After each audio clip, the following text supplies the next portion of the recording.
आज हम लोग नया चैप्टर न्यूक्लियस के बारे में बात करेंगे।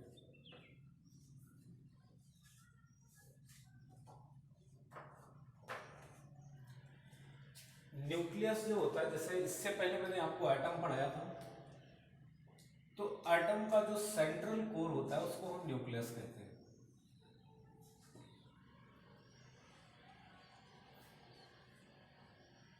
आपको बताया था कि ये जो बाहर इलेक्ट्रॉन रिवॉल्व कर रहे होते हैं,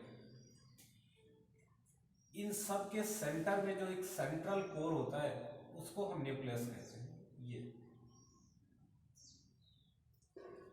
ये न्यूक्लियस होता है।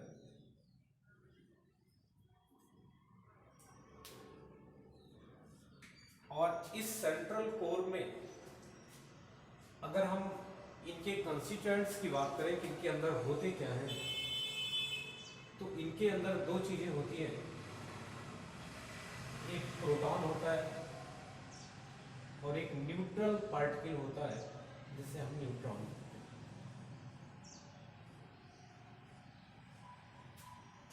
जो रेंज ऑफ न्यूक्लियस होती है ये फर्मी के ऑर्डर में होती है, मतलब 10 की पावर -15 मीटर के ऑर्डर में होती है। इसका जो साइज होता है, जो रेडियस होता है, जबकि एटम के कंपैरिजन में देखें तो ये 10 की पावर 4 to 5 टाइम्स क्या होता है, छोटा होता है। क्योंकि साइज ऑफ न्यूक्लियस है या ऑर्डर ऑफ न्यूक्लियस है, इसके रेडियस का ये ऑर्डर होता है, जबकि एटम के रेडियस का जो ऑर्डर होता है या एटम का जो साइज होता है, साइज ऑफ एटम, ये 10 की पावर -10 मीटर के ऑर्डर का होता है। सीधे सीधे हम ये कह सकते हैं कि ये एंगस्ट्रॉम के ऑर्डर का होता है ऑलमोस्ट, और ये फर्मी के ऑर्डर का होता है। ये तो साइज में भी बहुत बेसिक डिफरेंस होता है। अगर आप सिर्फ ये सेंट्रल कोर की बात करें तो इसके अंदर जो भी कंस्टिट्यूएंट पार्टिकल्स होते हैं, प्रोटॉन और न्यूट्रॉन, ये इसके अंदर हेल्ड होते हैं बाय द न्यूक्लियर फोर्स। एक दूसरे से ये क्या होते हैं, न्यूक्लियर फोर्स इन पे लगता रहता है, जिसकी वजह से ये इस सेंट्रल कोर में स्टेबल बने रहते हैं। और ये जो न्यूक्लियर फोर्स है ये बहुत ही स्ट्रॉन्ग फोर्स है। मैंने आपको इलेक्ट्रॉन के स्टेबिलिटी या इलेक्ट्रॉन के बाउंडेड होने का जो रीजन बताया था कि अराउंड द न्यूक्लियस जो इलेक्ट्रॉन बाउंडेड है, it is due to the Coulombic force या electrostatic interaction between the nucleus and the electron. उससे भी कई गुना ज्यादा बहुत ही स्ट्रॉन्ग फोर्स होता है न्यूक्लियस का, और वो इनको क्या करता है, इन कॉन्स्टिट्यूएंट पार्टिकल्स को हैंड रखने का काम करता है, रोकने का काम करता है, बाउंड रखने का काम करता है, और न्यूक्लियस को स्टेबलाइज रखता है।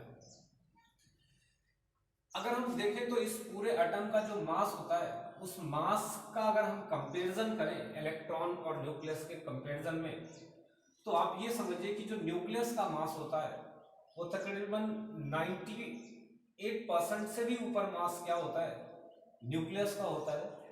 न्यूक्लियस की वजह से होता है बाकी जो मास है उनकी तुलना में। तो एटम के अंदर अगर आप देखें तो सबसे जो सेंट्रल कोर है उसे हम न्यूक्लियस कहते हैं। उसका साइज फर्मी के ऑर्डर में होगा, या हम 10 की पावर 4 टाइम्स क्या होगा, स्मॉलर होगा comparison to the whole atom. And under the nucleus there are two constituent particles, one is proton and another is neutron. Proton is positively charge in nature, ये positively charge होता है, positive charge होता है, while neutron is neutral, it have no any kind of charge. ये एक neutral चीज है, ये एक न्यूट्रल पार्टिकल है, जबकि प्रोटॉन कैसा है, ये पॉजिटिवली चार्ज पार्टिकल।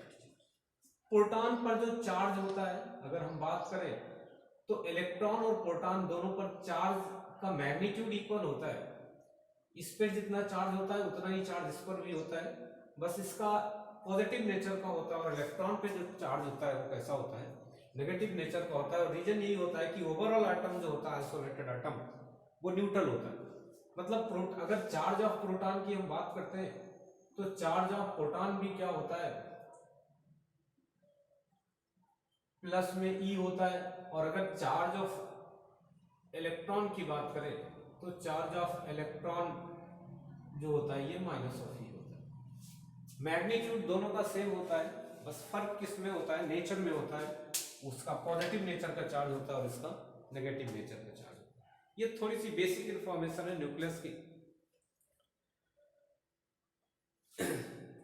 न्यूक्लियस में लिखिए, जल्दी नोट करिए। तो ये तो न्यूक्लियस के बारे में हुआ।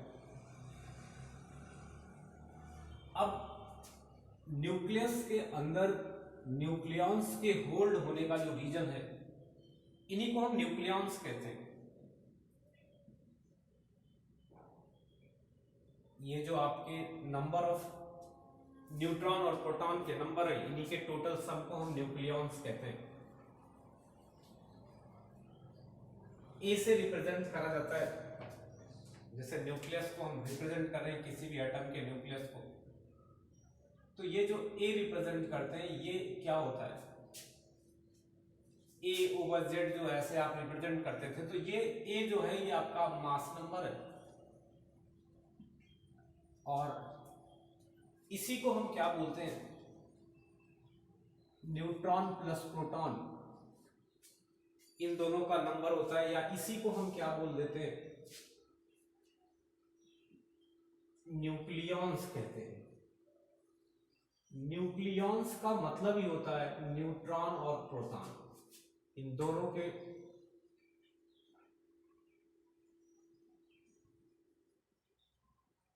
ये। और अगर हम जेड की बात करते हैं तो जेड रिप्रेजेंट करता है नंबर ऑफ प्रोटॉन को। जेड जो होता है ये प्रोटॉन के नंबर को बताता है, पी को बताता है। और एक आइसोलेटेड एटम में जितने प्रोटॉन होते हैं उतने ही इलेक्ट्रॉन होते हैं।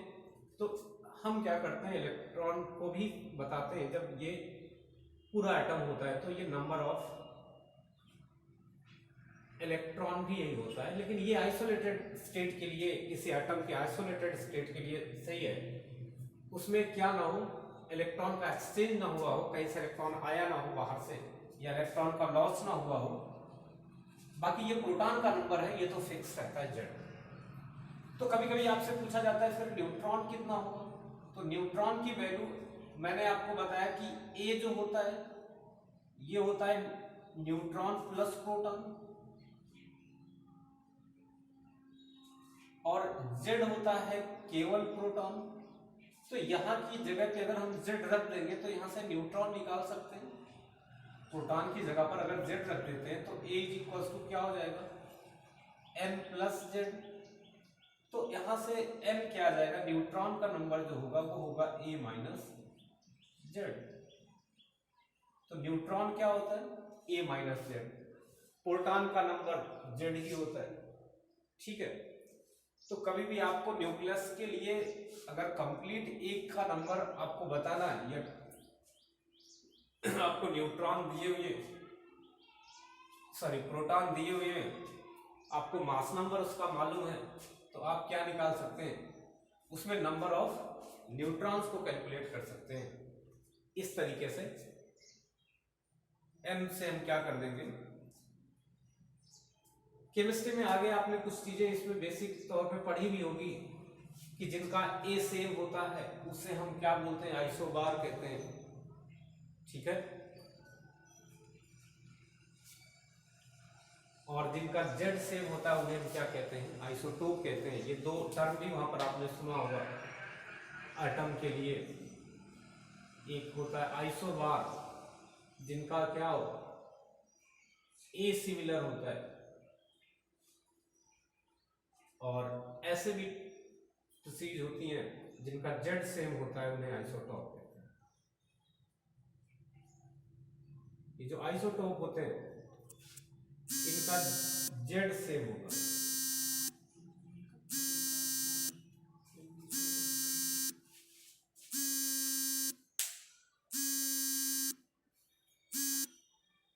तो इनका जेड सेम होगा, तो इनको हम क्या बोल देंगे,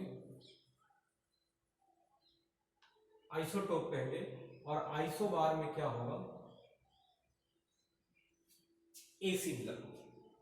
बहुत सारे एग्जांपल है इसके, जैसे आइसोटोप के तो एग्जांपल है आपका 1H1, 1H2, 1H3, ये सब हाइड्रोजन के डिफरेंट आइसोटोप हैं which have same number of proton but इनका ए डिफरेंट है। और इसको आगे हम अभी कई सारी जगहों पर इन सबको यूज करेंगे, इस वजह से बता दे रहे हैं, बाकी आपने केमिस्ट्री में इनको पढ़ा भी होगा।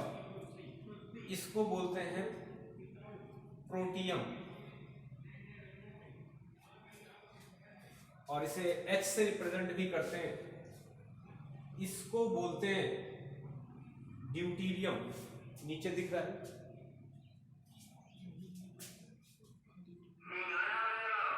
इसको ड्यूटीरियम कहते हैं।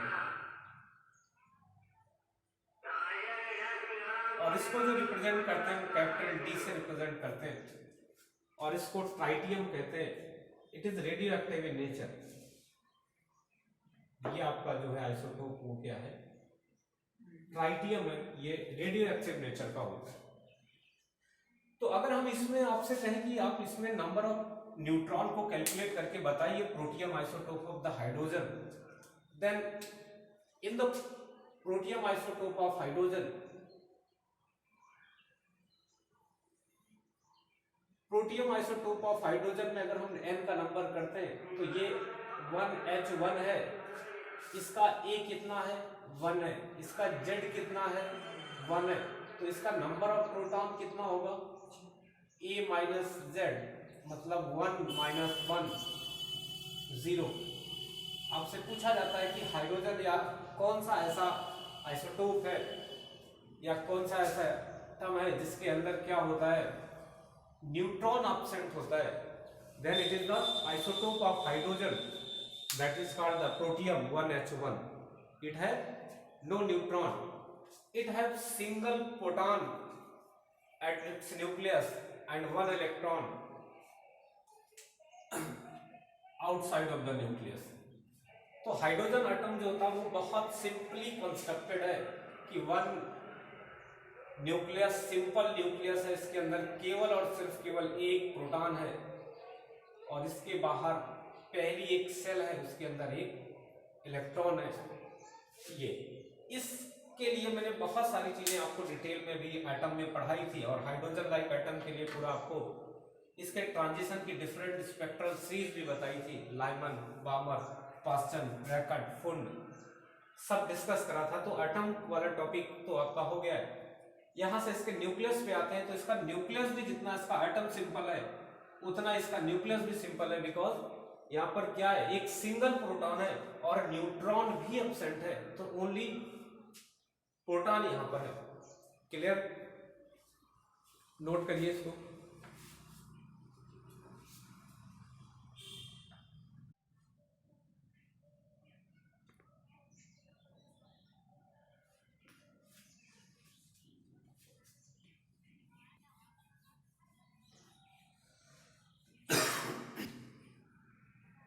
इसके बाद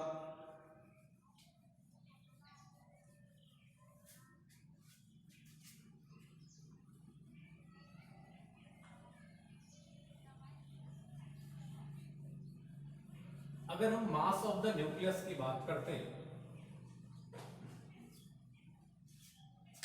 तो जो मास ऑफ न्यूक्लियस होता है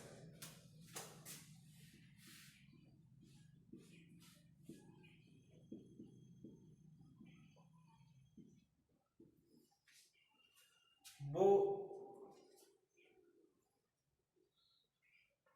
मास ऑफ न्यूक्लियस की अगर हम बात करते हैं तो सारे प्रोटॉन का मास सारे न्यूट्रॉन के मास का सम वो क्या हो जाएगा, ऐसा हम अज्यूम करते हैं कि एक न्यूक्लियस का वो मास होना चाहिए। मतलब अगर हम इसके मास की बात करें तो आपके दिमाग में यही बात आती है कि अगर मास ऑफ न्यूक्लियस की बात कर रहे हैं, एम ऑफ न्यूक्लियस,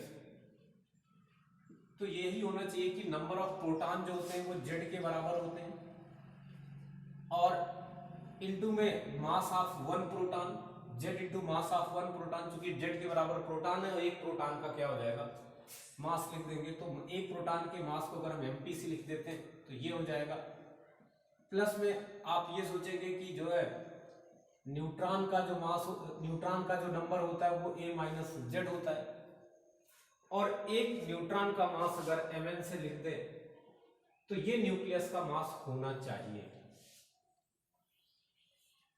ऐसा होना भी चाहिए, लेकिन एग्जैक्ट ऐसा होता है कि नहीं ये आगे भी हम डिस्कस करेंगे कि बाइंडिंग एनर्जी के बराबर उसमें कुछ एनर्जी कम हो जाती है ड्यूरिंग द कॉम्बिनेशन, तो उन सब चीजों का डिस्कशन हम आगे करेंगे, लेकिन अभी हम ऐसा समझते हैं कि ऐसा होना चाहिए। एग्जैक्ट ये होता है कि नहीं होता है वो एक अलग बात है। अब यहां पर एक छोटी सी बात आती है यूनिट ऑफ मास की। होता क्या है कि जो मास होता है प्रोटॉन का या न्यूट्रॉन का, इसका जो ऑर्डर होता है वो 10 की पावर माइनस 31 के रेंज का ऑर्डर होता है। अगर हम केजी में देखें तो 24 या 26 इसके आसपास का ऑर्डर होता है। तो ये ऑर्डर जो है 26 या 27 का ऑर्डर, ये ऑर्डर क्या है बहुत ही कम है किलोग्राम के उस रेस्पेक्ट में देखें तो इसको क्या करते हैं,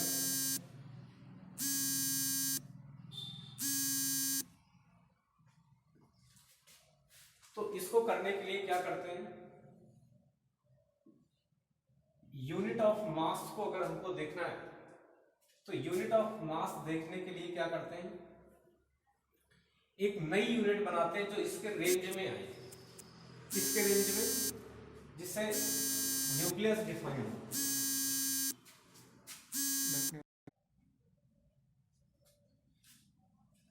तो यूनिट इसके मास के लिए स्पेशल यूनिट होती है जिसे हम एटॉमिक मास यूनिट कहते हैं, एटॉमिक मास यूनिट।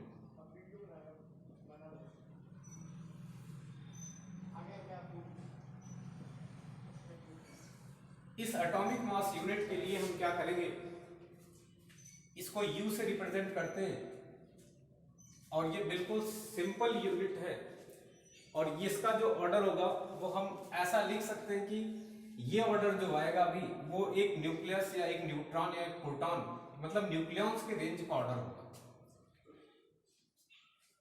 तो ये एक छोटी यूनिट है मास की जो न्यूक्लियॉन्स का कंपैरिजन कर सकते हैं जिससे। अब ये होती कितना है, सबसे बड़ी बात ये कि एक एटॉमिक मास यूनिट होता कितना है। इसे U से लिखते हैं, यूनिट भी लिखते हैं, या इसे AMU से भी लिखते हैं, एटॉमिक मास यूनिट, ये भी। अब एटॉमिक मास यूनिट को सबसे सिंपली तरीके से इसे बताया कैसे गया है वो समझ लेते हैं कि एटॉमिक मास यूनिट होती क्या है। तो एक AMU जो होता है, एटॉमिक मास यूनिट या U जो होता है, ये 1/12 पार्ट होता है, 1/12वां भाग होता है किसका, एक atom mass of carbon 12। Carbon का जो 12 आइसोटोप है इसके 1/12वें भाग, ये कार्बन 12 आइसोटोप के 1/12 पार्ट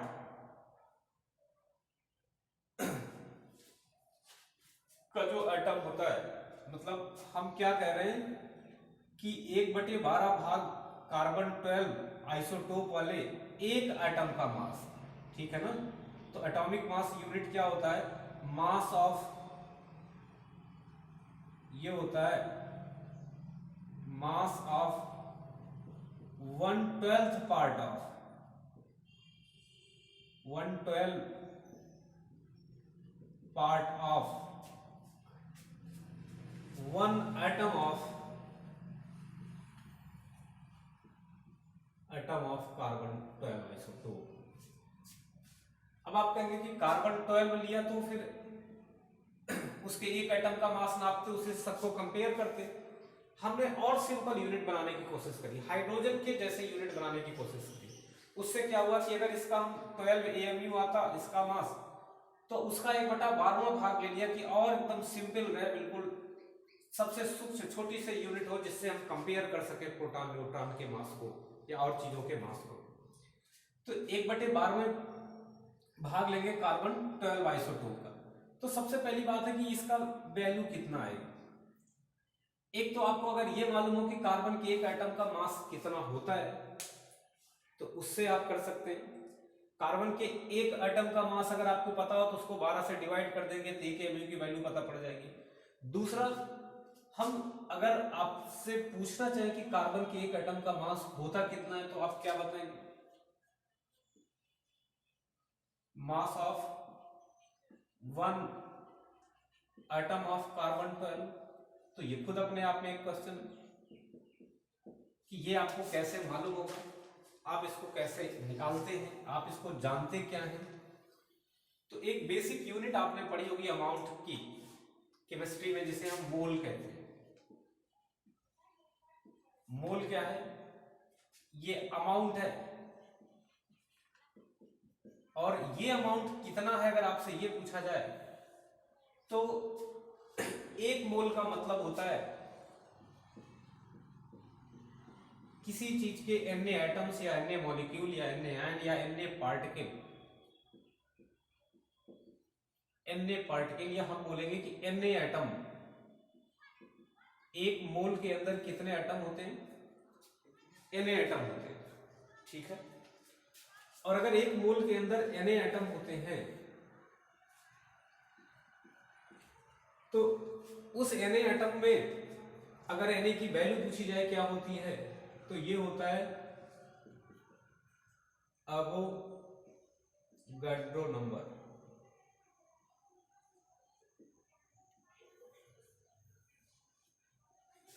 Na क्या होता है? अवोगाड्रो नंबर होता है, और ये अवोगाड्रो नंबर की जो वैल्यू होती है वो होती है 6.02, ऑलमोस्ट होती है 10 की पावर 23। ये नंबर हम ऐसे लिखते हैं। तो ये अवोगाड्रो नंबर है। एवोगाड्रो ने बताया था कि 1 मोल में इतने पार्टिकल होते हैं, मतलब इतने एटम हैं, और 1 मोल का जो मास होता है वो किसी चीज का मोलर मास होता है। तो 1 मोल का मास जो होता है वो कार्बन का 12 ग्राम होता है। या हम ऐसा कह सकते हैं कि 1 मोल में इतने एटम होते हैं, तो इतने एटम के कार्बन का जो मास होता है वो 12 ग्राम होता है। तो यहां से 1 एटम के कार्बन का मास निकाल सकते हैं। अरे यार ये बात समझ में नहीं, इतना नोट करिए फिर आगे बताते हैं, थोड़ा सा समझने वाली बात है इसको।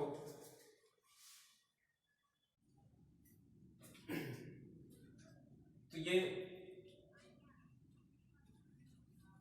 यहां से 1 एटॉमिक मास यूनिट जो आएगा उसको हम लोग लिखते हैं। तो पहले मैंने ये कहा कि mass of 1 mole of carbon, mass of 1 mole of carbon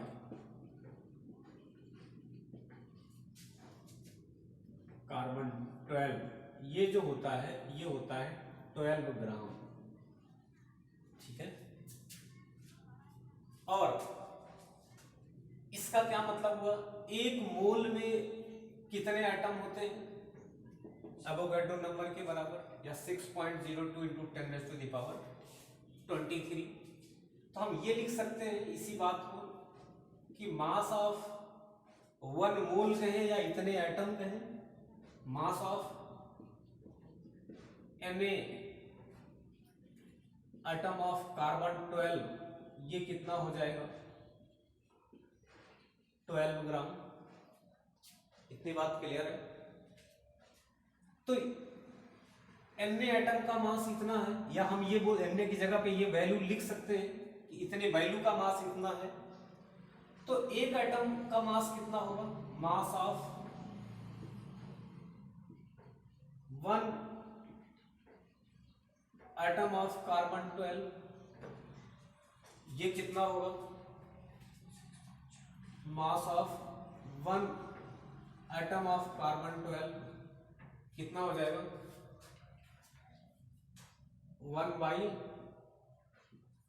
1/12 into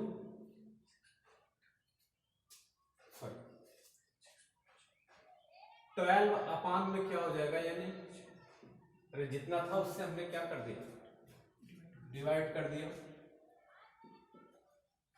अब ये तो हो गया कि एक एटम का मास, ठीक है, या इसी को हम ये भी लिख सकते हैं 12 अपान 6.02 इंटू 10⁻23। ये कार्बन के एक एटम का मास है 12 आइसोटोप का। अब यहां से अगर हम कहें आपसे कि एटॉमिक मास यूनिट क्या होगी, तो एमयू क्या होता है, कार्बन 12 के एक एटम के मास का 1/12वां भाग। तो हम क्या करेंगे 1/12 इंटू में mass of one atom of carbon 12, और mass of one atom of carbon 12 ये है। अरे भाई एमयू क्या होता है, 1/12 mass of one atom of carbon 12, और तो यहां से एमयू क्या आ जाएगा, या यू क्या आ जाएगा, एटॉमिक मास यूनिट, ये हो जाएगा आपका 1/12 इंटू एक एटम के मास ये होते हैं, क्या होता है 12 अपान यानी, ठीक है, या इसी को हम ये इससे कैंसिल हो जाएगा तो 1 अपान यानी लिख सकते हैं, या इसको लिख सकते हैं 1/6.02 इंटू 10⁻23 ग्राम होगा ये। और जब इसको किलोग्राम में आपको कन्वर्ट करना हो तो 10⁻³ से मल्टीप्लाई कर देंगे तो ये किलोग्राम में आ जाएगा।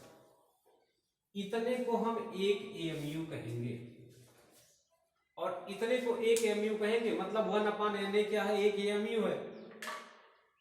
तो यहां से आपको क्या हो जाएगा कि 1/Na एक एमयू है, और आप जानते हैं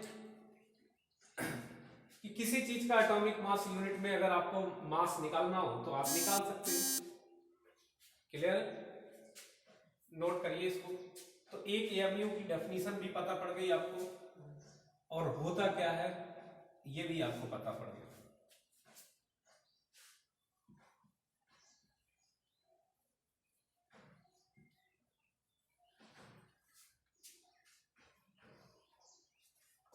अब इसको ग्राम से किलोग्राम में कन्वर्ट कर सकते हैं, कितना हो जाएगा,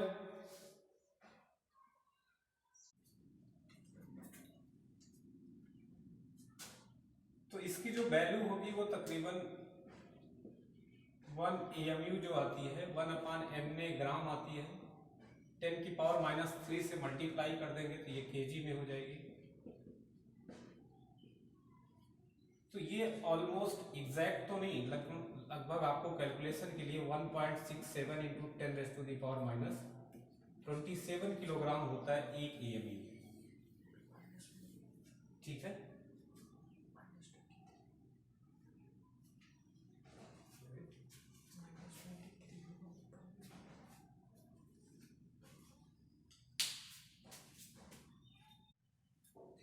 तो एक एमयू कितना हो जाएगा, लगभग इतना किलोग्राम के आता है।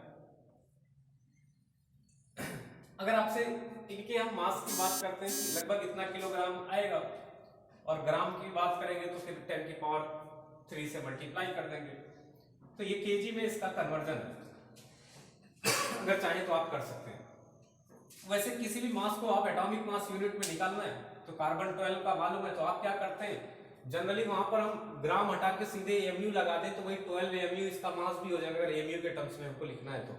लेकिन वो एक एटम का मास अगर निकालना है आपको तब ये हो गया।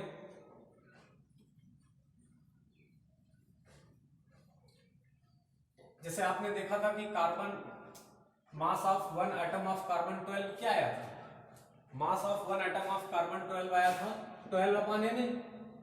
तो अगर हम इसको आपसे कहें कि एक एटम का mass carbon mass of one atom of carbon 12 को क्या लिखिए आप एमयू में लिखिए, तो 1/Na ही तो एमयू होता है, तो इसको 12 एमयू लिख सकते हैं। जैसे आपसे ये पूछे कि mass of one atom of carbon 12 कितना होगा, तो आप कहेंगे 12/Na होता है, और 1/Na क्या होता है, इतना एमयू होता है, जिसको क्या लिख देंगे सीधे सीधे 12 AMU लिख देंगे। तो एक ये भी तरीका है कि आपको अगर किसी भी चीज का एटॉमिक मास मालूम है तो उसका एटॉमिक मास मालूम है तो उसके एक एटम का मास उसके एटॉमिक मास के आगे एमयू जोड़ दीजिए, वही हो जाएगा। और जब उसका मोलर मास लिखना हो तो वहीं ग्राम लिख दीजिए, या उसी को हम एटॉमिक मास कहते हैं। जैसे अगर आपसे कहा जाता है कि हाइड्रोजन है, तो हाइड्रोजन का अगर हम मोलर मास कहते हैं, एक मोल का मास तो 1 ग्राम लिखते हैं। और जब इसी का क्या लिखना होगा, हमको एक एटम का मास लिखना होगा तो 1 mu लिख देंगे। समझ में आ रहा है? एक सिंपल सी बात है। ऑक्सीजन का है तो आप 16 ग्राम लिखते हैं ऑक्सीजन एटम के लिए। ये इसके एक मोल का मास है, ये इसका मोलर मास है। इसके एक एटम का मास लिखना होगा तो क्या लिख देंगे, 16 AMU या 16/Na करोगे, बात वही आएगी। ठीक है, चलिए अब ये जो मास होता है, आइंस्टीन के इक्वेशन के अकॉर्डिंग मास एनर्जी में और एनर्जी मास में इंटर कन्वर्ट होते रहते हैं। और ये इंटर कन्वर्जन अभी आगे बताएंगे ऐसा क्यों होता है। तो एनर्जी मास और मास एनर्जी में, या आपको दिखेगा कि ऐसा कैसे हुआ। तो एनर्जी मास और मास एनर्जी में जब इंटर कन्वर्ट होती है तो जिस रिलेशन से इंटर कन्वर्ट होती है उस रिलेशन को आइंस्टीन मास एनर्जी इक्वेशन कहते हैं। और ये एनर्जी जो होती है ये होती है m/c², where m is the mass which converting into the energy and c is the velocity of electromagnetic radiation या light, जिसको हम क्या लिखते हैं 3 × 10⁸ मीटर पर सेकेंड। और मास को यहाँ पर केजी मिलेंगे, तो जो एनर्जी आएगी यहाँ से वो किस में आ जाएगी, ये जूल में आ जाएगी। ठीक है, अगर हमको 1 kg मास को क्या करना हो, इसमें कन्वर्ट करना हो, किसमें, एनर्जी में, तो आप देखेंगे मास ऑफ 1 किलोग्राम को अगर हम क्या करते हैं कि अगर 1 किलोग्राम मास एनर्जी में कन्वर्ट होता है तो कितना जूल एनर्जी देगा। इसके लिए हम क्या करेंगे, इसी से E = 1 × 3 × 10⁸ इतना जूल हो जाएगा। समझ रहे हो? लेकिन आप जो मास एनर्जी में कन्वर्ट होता है बहुत माइन्यूट होता है, बहुत छोटा मास होता है। तो आप कहोगे बहुत छोटा मास होता है, वो तो AMU में होगा, तो बार बार उसको हम जूल में कैसे निकाल पाएंगे। तो यही फॉर्मूले को हम थोड़ा और मॉडिफाइड करते हैं, तो ये ΔM×c²। तो अगर आपको ΔM मास को रखना हो एटॉमिक मास यूनिट में, तो c² ये कलेक्टिव c² की एक वैल्यू हम क्या करते हैं, ऐसा निकालते हैं कि उतने से उस फैक्टर से अगर आप मल्टीप्लाई करते हो ΔM में और ΔM को AMU में रखते हो, तो जो एनर्जी आएगी वो किस में आएगी, मिलियन इलेक्ट्रॉन वोल्ट में आएगी। वो हो जाती है आपका, अगर हम मास को किस में रखते हैं, ΔM को पुट कर दें किसमें, AMU में, तो इंटू में 951 991 होता है सर, 951 ही होता है। ये इतना मिलियन इलेक्ट्रॉन वोल्ट होता है ये। तो इसमें जब AMU में रखना हो तो डायरेक्ट आपको एनर्जी निकालनी है, तो एनर्जी के लिए फिर ये यूनिट चेंज हो जाएगी, जूल नहीं होगी, ये मिलियन इलेक्ट्रॉन वोल्ट होगा। इतना करते हैं और ये इससे मल्टीप्लाई करते हैं। ये फैक्टर एग्जैक्ट अभी मैं देख के बता दे रहा हूं कितना होना चाहिए वैसे, बाकी ये ठीक है। अब इस पे एक क्वेश्चन अगर हम करते हैं कि कन्वर्ट, पहले तो भी जूल की एनर्जी कन्वर्ट करो E = mc² से। तो क्वेश्चन है कि if 1 gram mass is converted into the energy, then determine the amount of energy. Find amount of energy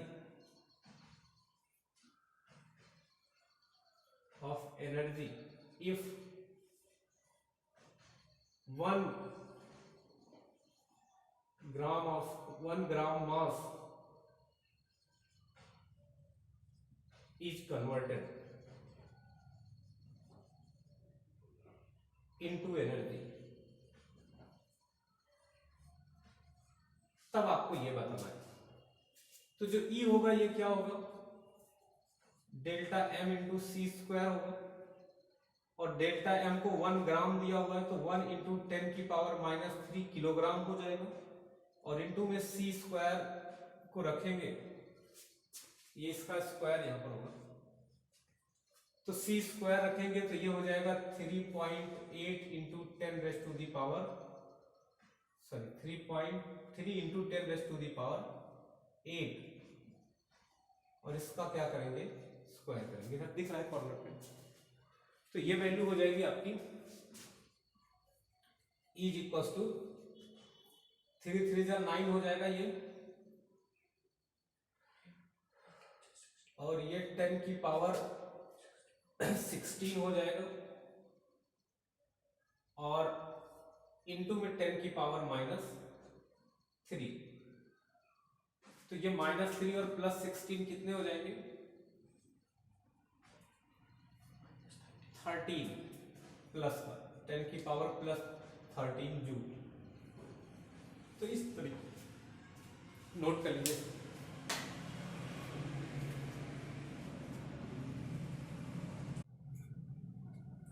ये 951 नहीं है, 931.5 मिलियन इलेक्ट्रॉन, लेकिन यहां पर इसको AMU में रखेंगे तो आपको पता पड़ेगा, मतलब एक एटॉमिक मास यूनिट के बराबर मास को अगर एनर्जी में कन्वर्ट करना है तो इतनी एनर्जी देता है, ठीक है ना। ये कैलकुलेट भी कर सकते हैं आप यहां से कि हम क्या करते हैं, इसको पहले एनर्जी में कन्वर्ट करेंगे तो आप देखेंगे कि एक एटॉमिक मास के यूनिट के बराबर एनर्जी को हम लेते हैं किसमें, किलोग्राम में, 10 की पावर -27 वाला ऑर्डर, उसके बाद सी स्क्वायर से मल्टीप्लाई करते हैं, जो एनर्जी जूल में आती है उसको मिलियन इलेक्ट्रॉन वोल्ट में कन्वर्ट करेंगे तो लगभग इतना आता है। तो अब इस एप्लीकेशन को हम बार बार यूज करते हैं,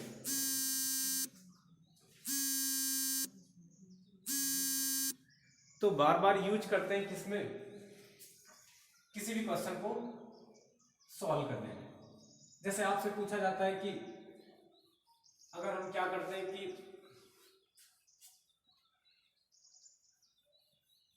दो एटॉमिक मास यूनिट को एनर्जी में कन्वर्ट करते हैं तो कितना एनर्जी लिबरेट होगी, तो आप सीधे सीधे इसको 931 से क्या कर देंगे, मल्टीप्लाई कर देंगे, तो वो एनर्जी आपको मिल जाएगी। क्लियर है।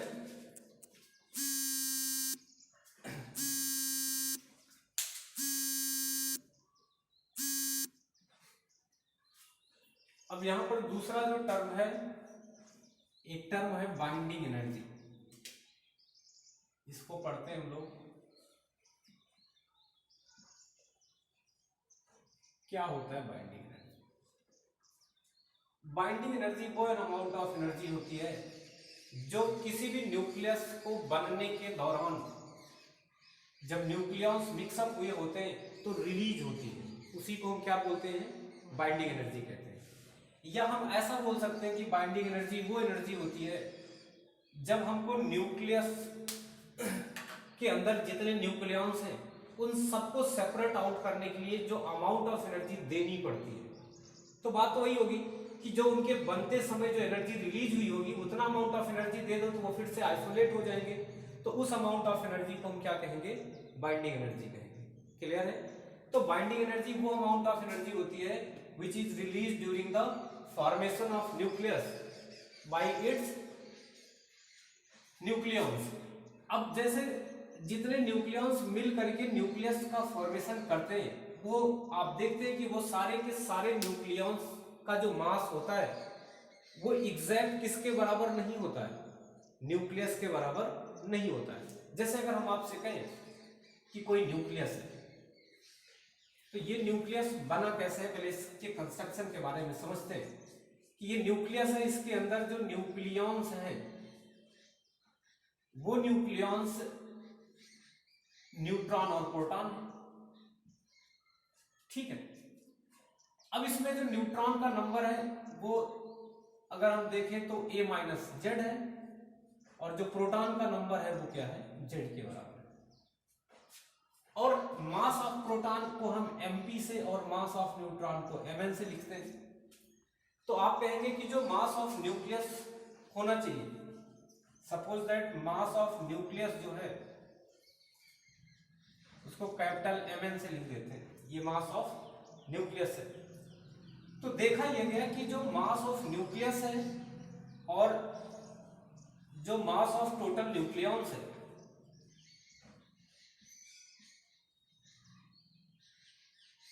इनके बीच में डिफरेंस था। मास ऑफ न्यूक्लियॉन्स क्या होगा, ये हो जाएगा Z into mass of proton plus A minus Z into mass of neutron.